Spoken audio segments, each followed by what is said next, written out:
Praise the Lord. கர்த்தரும் இரட்சகருமாகிய இயேசு கிறிஸ்துவின் இனிய நாமத்தினாலே உங்களை வாழ்த்துகிறேன்.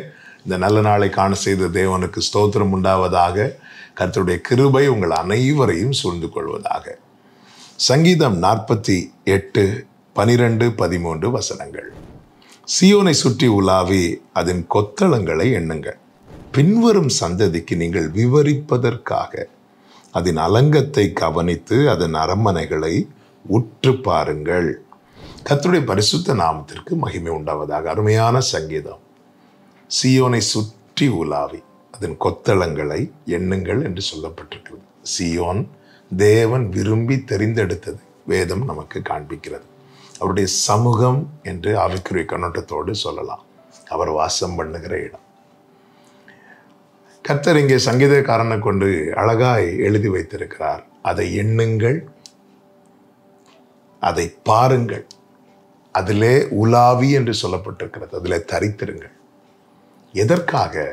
நீங்கள் அனுபவிக்கிறதற்காக, நீங்கள் பயனடைவதற்காக மட்டுமல்ல, பின்வரும் சந்ததிக்கு விவரிப்பதற்காக. பிரியமான கர்த்தருடைய பிள்ளைகளே, நம்முடைய அடுத்த தலைமுறைக்கு அவருடைய சமூகத்தின் மேன்மையை சொல்ல வேண்டியது அவசியமாக இருக்கிறது.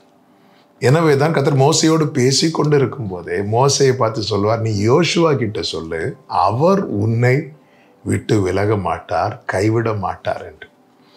ஆமே, மோசே இன்னும் கொஞ்ச நாள் யோசுவா கூட இருக்க போறார். அதன் பிறகு மோசே யோசுவா விட்டு பிரிந்து போகக்கூடிய ஒரு சூழ்நிலை நிச்சயமாய் வரப்போகிறது. ஆனால் மோசே உயிரோடு இருக்கும்போதே மோசையை வைத்து கர்த்தர் யோசுவா கிட்ட என்ன பேசுகிறார் தெரியுமா? அடுத்த தலைமுறை கிட்ட கர்த்தர் உன்னை கைவிட மாட்டார், கர்த்தர் உன்னை விட்டு விலக மாட்டார், கர்த்தர் உனக்கு முன்பாக போவார். பிரியமான கர்த்தருடைய பிள்ளைகளே, இது எந்த அளவுக்கு யோசுவாவை பலப்படுத்தி நடத்தினதென்றால், ஒரு கட்டத்தில் யோசுவா இல்லாத ஒரு சூழ்நிலை வந்தபோது கர்த்தர் மீண்டும் பேசுகிறார். நான் உன்னை விட்டு விலகுவதும் இல்லை, உன்னை கைவிடுவதும் இல்லை.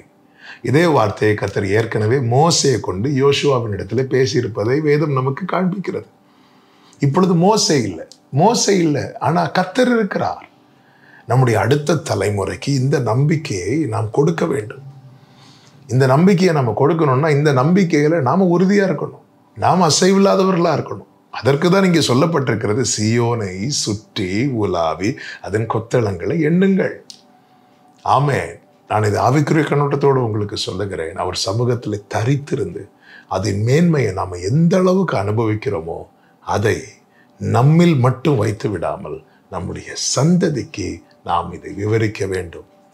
இப்படி மாறுகிறவர்களாய் நாம் காணப்படுவது பரலோக பார்வைக்கு மேன்மையாய் இருக்கிறது. இதை சொல்லிவிட்டு தான் கடைசி வசனத்தில் இப்படி சொல்லி பிடிக்கிறார், இந்த தேவன் என்றென்றைக்கும் உள்ள சதா காலங்களிலும் நம்முடைய தேவன் மரண பரியந்தம் நம்மை நடத்துவார்.